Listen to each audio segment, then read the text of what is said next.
Okay, here's just a little bit of an introduction to the video.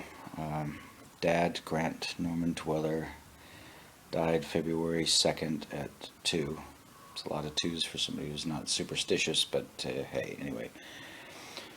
So, after he died, he left me, at least I hope he died, he was cremated. Why do you and your dad have to joke about everything? You've had plenty of jokes to last your lifetime.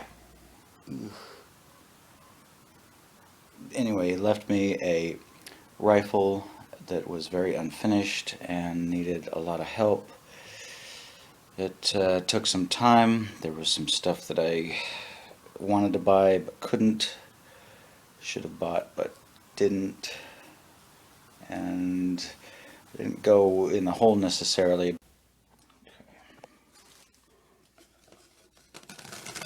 But yeah, I wanted to make it sort of a combat rifle. He's into that end of days stuff, and Yes.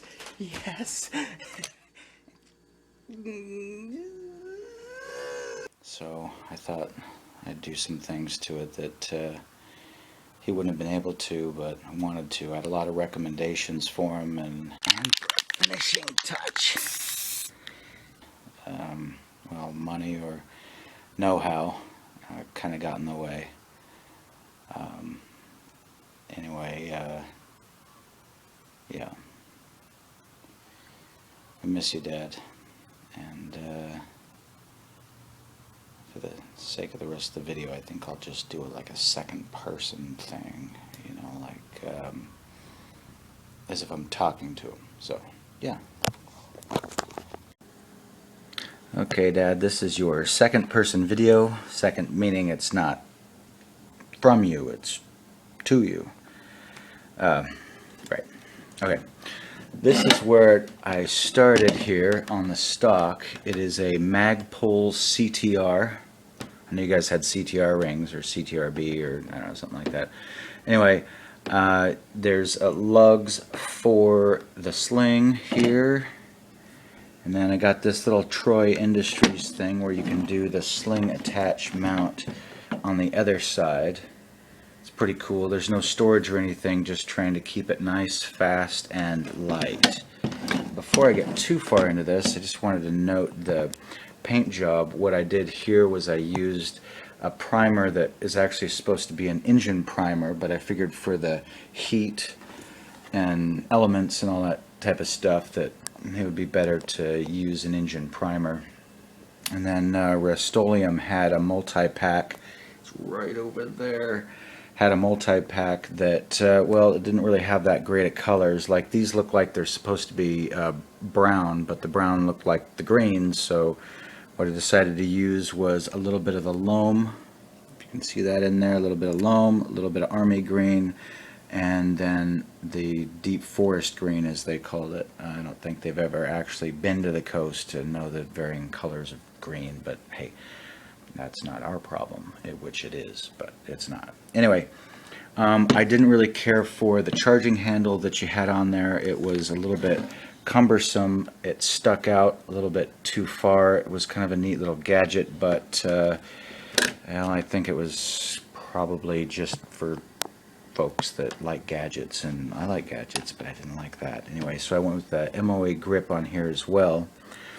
And then I went with this little fantastic guy right here. This is a Trijicon RMR RMO1-G in green, which is just fantastic.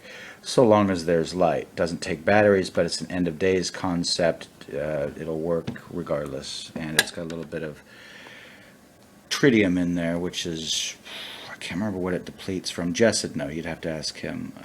And Jesus will know. You'll just ask him.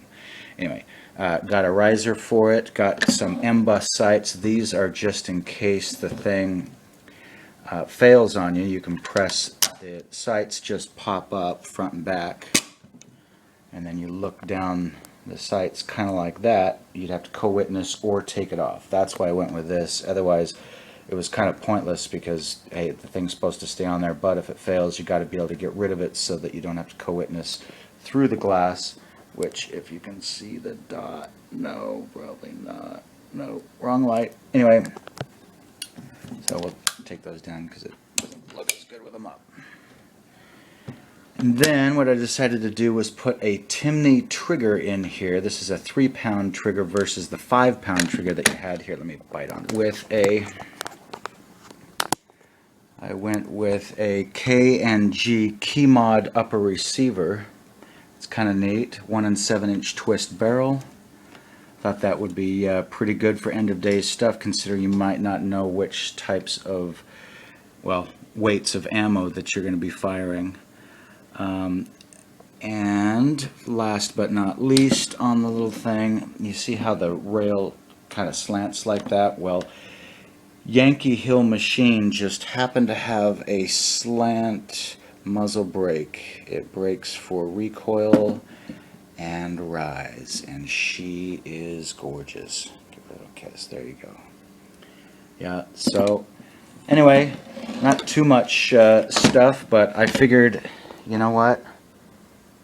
We'd get everything down to the nitty gritty, just about to keep her fast and light so that you can carry the, I don't know, 10 or so thousand rounds of ammunition you bought, which probably weighs, 500 pounds. I don't know, something like that. But anyway, there she is. We're going to go out to the range. We, meaning just me. That's even more creepy than me talking to you. And, yeah, see how she performs. Yeah. Anyway, Dad, Merry birthday, Christmas, Easter, all the ones you'll miss. And happy Resurrection Day when we all see each other again. Love you, Dad. Okay, so we are here at the shooting range with Dad's rifle. It's looking pretty good. Got her sighted in for 100, but I was thinking maybe we'd take her out to 200. Just for fun's sake. And right about there is a gong of some sort that doesn't actually make a bing sound, more like makes a flacking sound. Thwacking sound. I don't know how to spell it. Anyway, so thinking about doing some shooting out to there. Yes. Keep in mind that the dot on this RMR is about 3 times the size of the gong itself, so whether or not I'll be able to see well enough to even hit it, I'm not sure. Oh. Okay, mags in, lock and load, safety off. Alright, here we go.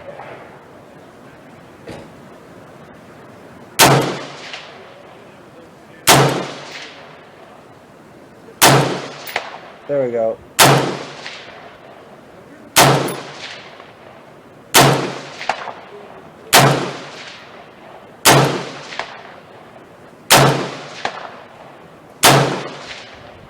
Okay, well, close enough for government work. It's actually a close quarters weapon, but I figure small target, 200 yards. Fairly decent rapid fire, I guess you could say. Happy get some. Oh yeah. Yes. Alright. Signing off. Okay, so I was pretty sure I was very happy with that, so let's try another one.